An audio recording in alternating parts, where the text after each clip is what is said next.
करेंगे आज ज्योमेट्री रेखा गणित। तो देखो सबसे पहले हम समझेंगे रेखा। इंग्लिश में कहते हैं बच्चों इसको लाइन।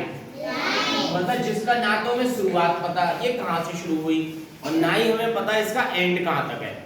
तो जिसका ना शुरुआत पता ना एंड पता उसको हम बोलते हैं रेखा। और इंग्लिश में बोलते हैं लाइन, LINE लाइन।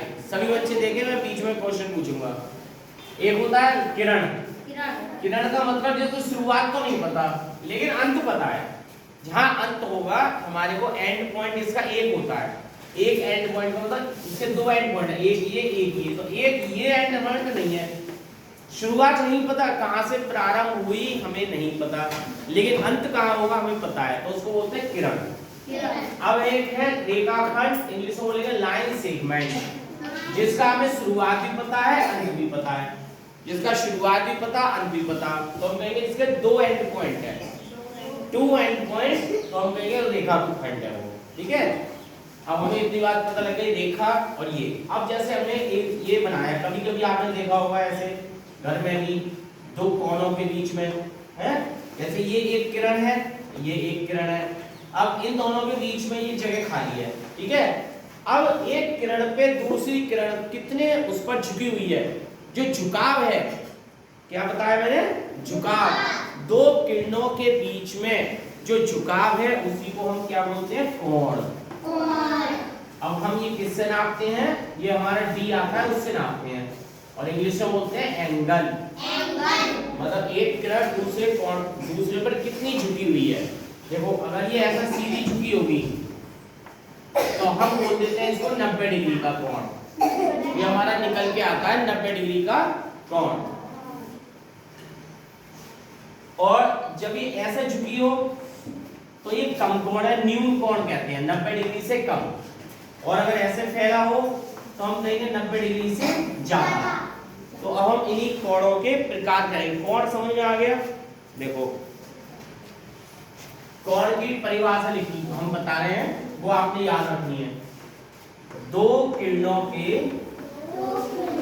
ये लिख रहा है बेटा, किरणों के मध्य झुकाव। दो किरणों के जो मध्य झुकाव है उसको हम कोण कहते हैं।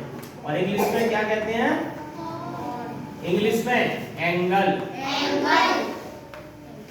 दो किरणों के मध्य झुकाव को हम कोण कहते हैं और इंग्लिश में कहते हैं हम एंगल। ठीक है, अब कोणों के प्रकार हम समझेंगे। हमारा एक छोटा सा टॉपिक यार, एक बार नहीं आएगा दोबारा बताएंगे, लेकिन आज हम बच्चों को सबको समझा कर रहेंगे। अब ये हमारा कोणों के प्रकार, कितने प्रकार के कोण होते हैं, इंग्लिश में बोलेंगे टाइप्स ऑफ एंगल्स।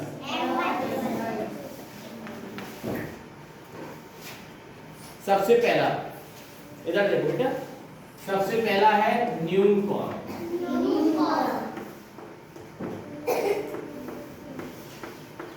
इसको इंग्लिश में, अब हम इंग्लिश में भी बहुत बताएंगे, एक्यूट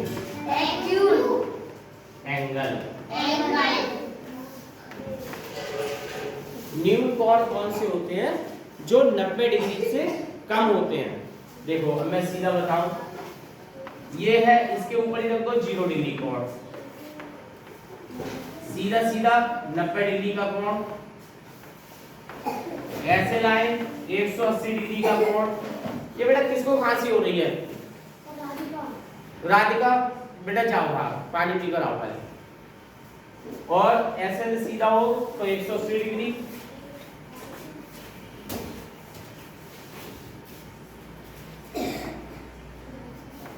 ये 270 डिग्री और एक पूरा कोण होता है 360 डिग्री। तो जो कोण 90 डिग्री से कम हो, न्यून कोण किसे कहेंगे, देखेंगे जो कोण 90 डिग्री से कम हो, जो 90 डिग्री से कम कोण है उन्हें हम क्या बोलते हैं, न्यून कोण। ऐसे करके बनेगा, एक किरण ऐसे और दूसरी किरण ऐसे। मतलब झुकी हुई सी हो। अगर हम इधर की तरफ बना रहे हैं तो इधर झुकी हो, मतलब 90 डिग्री से कम हो कोण। 90 डिग्री से कम क्या हो सकता है? 60 हो सकता है, 40 हो सकता है, 45 हो सकता है, 50 हो सकता है, 55 हो सकता है। ये सारे कौन से कोण हैं? न्यून कोण है। मैं बच्चों से पूछूंगा अभी कि भाई न्यून कोण किसे कहते हैं? जो 90 डिग्री से कम है। 90 डिग्री से कम वाले सभी कोण न्यून कोण है। अब दूसरा लिखो समकोण।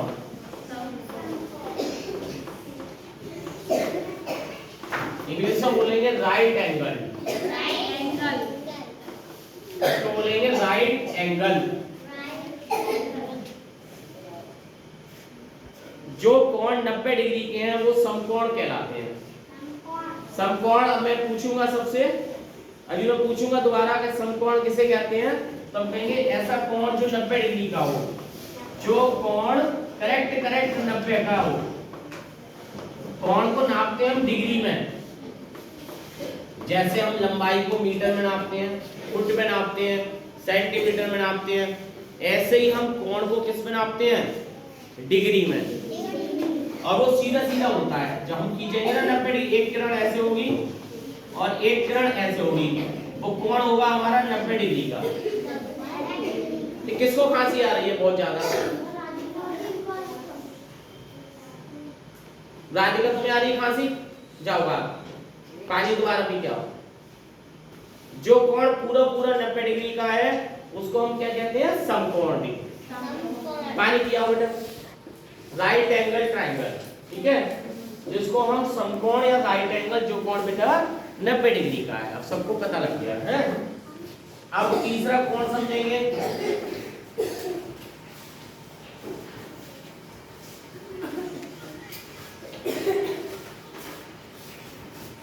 अधिक कोण।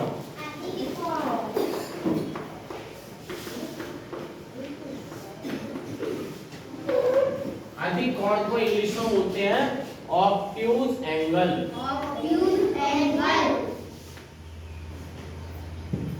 अब बेटा जो कोण पहले से हो 90 डिग्री से ज्यादा हो, जो कोण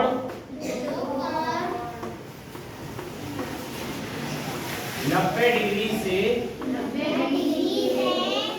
अधिक हो, अधिक कोण कहलाते हैं, इंग्लिश में बोलते हैं ऑब्ट्यूज एंगल। जैसे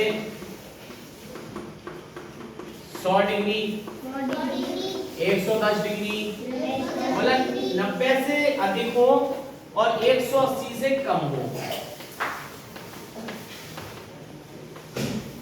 ठीक है, जैसे देखो ऐसे एक किरण है और एक ऐसे बना दिया मैंने।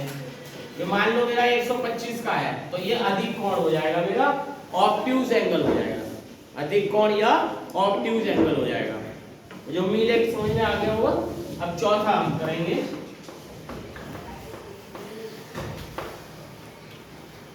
हमारे, अब मैं पूछूंगा, सबसे पहले मैंने न्यून कोण बताया। क्या बताया था न्यून कोण? बताओ। 90 डिग्री से कम। Very good. और समकोण कितना होता है? 90 डिग्री। हाँ, और अधिक कोण? 90 डिग्री से ज्यादा। चलो लड़की तुम बताओ, खड़े हो, फिर आपको बताएगी। हाँ, न्यून कोण किसे कहते हैं? जो कोण 90 डिग्री से कम हो उसे न्यून कोण कहते हैं। और समकोण? जो कोण 90 डिग्री हो उसे समकोण कहते हैं। Very good. और अधिक कोण? जो कोण 90 डिग्री से ज्यादा हो उसे अधिक कोण कहते हैं। Very good. इधर ऋजु कोण, चौथा है बेटा ऋजु कोण। ऋजु कोण इंग्लिश में लिखो straight angle, STRAIGHT, straight angle. देखो जो कोण 180 डिग्री के हो, 180 डिग्री के तो कैसे हो जाएंगे? ये 90 का हो गया और ये इधर भी 90 का बना दिया, तो 90 कितने होते हैं? 180। तो पूरा कोण 180 का हो गया, तो इसको स्ट्रेट कह देते हैं। ऋजु कोण मतलब बिल्कुल सीधा सीधा, जो बिल्कुल सीधा सीधा कोण है वो 180 डिग्री का हो गया। सब इधर देखें, 180 डिग्री का कोण कौन सा हो गया जो बिल्कुल सीधा सीधा हो गया, एक लाइन ऐसे एक लाइन ऐसे, उसको हम सीधा सीधा 180 डिग्री का कोण कह देते हैं। अब आगे हम अगला 4 हो गए बेटा हमारे, 5वां हम समझेंगे, ध्यान से देखते रहे, ये बेटा बहुत काम आएगा तुम्हारे। 5वां बृहद कोण, बृहद कोण इंग्लिश में बोलते हैं बेटा रिफ्लेक्स एंगल। क्या बोलते हैं बेटा? Reflex angle. मतलब रिफ्लेक्स का मतलब होता है जो वापस आ जाए, ऐसे एक किरण ऐसे और एक किरण ऐसे ना सीधी सीधी ऐसे आ जाए, ये वाला कोण, ये 180 से बड़ा होता है और 270 डिग्री से कम होता है। ठीक है, एक ये जो हमारा बृहद कोण है ये 360 सॉरी मैं गलत कह 180 डिग्री से ज्यादा और 308 से कम, मतलब ये कौन सा है? 180 डिग्री से अधिक और 360 डिग्री से कम, इसको हम बोलते हैं बृहद कोण या रिफ्लेक्स एंगल। ठीक है, अगला है बेटा लास्ट वाला, ध्यान से समझेंगे, अगर नहीं समझ में आया दोबारा पूछेंगे, इधर उधर की बातों में ध्यान नहीं लगाएंगे, केवल पढ़ाई पे ध्यान लगाएंगे। हमारे घर वाले हमें किस लिए भेजते हैं? हमें स्कूल में किस लिए आते हैं? तो हम पढ़ कर जाएंगे और घर में भी बताएंगे कि आज हम क्या पढ़ कर आए। ठीक है, आज तुम कौन पढ़ के जा रहे हो बताओगे?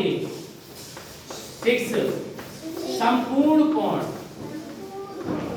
संपूर्ण कोण इंग्लिश में बोलेंगे बेटा कंप्लीट एंगल, कंप्लीट एंगल। तो कंप्लीट का मतलब पूरा हो गया, मतलब ऐसे गया यहाँ 90 यहाँ 90 यहाँ 90 यहाँ 90, तो ये हो गया 360 डिग्री। कंप्लीट एंगल कितने का होता है बेटा? एक किरण यहाँ से घुमाई ऐसे ऐसे करके पूरी, तो ये 360 डिग्री का। जो कोण 360 डिग्री का होता है उसको हम बोलते हैं संपूर्ण कोण या फिर हम बोलते हैं कंप्लीट एंगल। ठीक है, और कोण को लिखते कैसे हैं? जैसे लाइन लिखते, एक ये किरण है, एक ये किरण है, ये है ए, यहाँ लिख रहा है बी, यहाँ लिख रहा है सी, जैसे ए बी सी 3 पॉइंट है। बेटा मैं इधर अभी आपको सबसे पूछूंगा और आपने बताना पड़ेगा, आप इसलिए ध्यान से सुनो। तो इसको कोण को हम कैसे लिखते हैं? जैसे कोण का ये चिन्ह है बेटा, साइन ए बी सी, ये कोण का साइन है। अब ये जो ए बी है, बी पॉइंट, ये इसका बी है शीर्ष बिंदु, बी पर हमारा कोण बन रहा है और इसको हिंदी में इंग्लिश में बोलते हैं वर्टेक्स। और ये दो भुजाओं से घिरा है, कौन कौन सी? A B and B C. English में बोलेंगे दो साइड से घिरा हुआ है, अब हिंदी में बोलेंगे दो भुजाओं से घिरा है। ठीक है, जैसे ये एक हमारा कोण बन रहा है और यहाँ रख रहा है एम, यहाँ लिख रहा है एन, यहाँ लिख रहा है ओ, तो इसका मैं नाम क्या लिखूंगा? Angle M N O. ठीक है, अब आगे मैं इसके एप्लीकेशन करवाऊंगा, थोड़ी सी नए नए सवाल करवाऊंगा। ठीक है।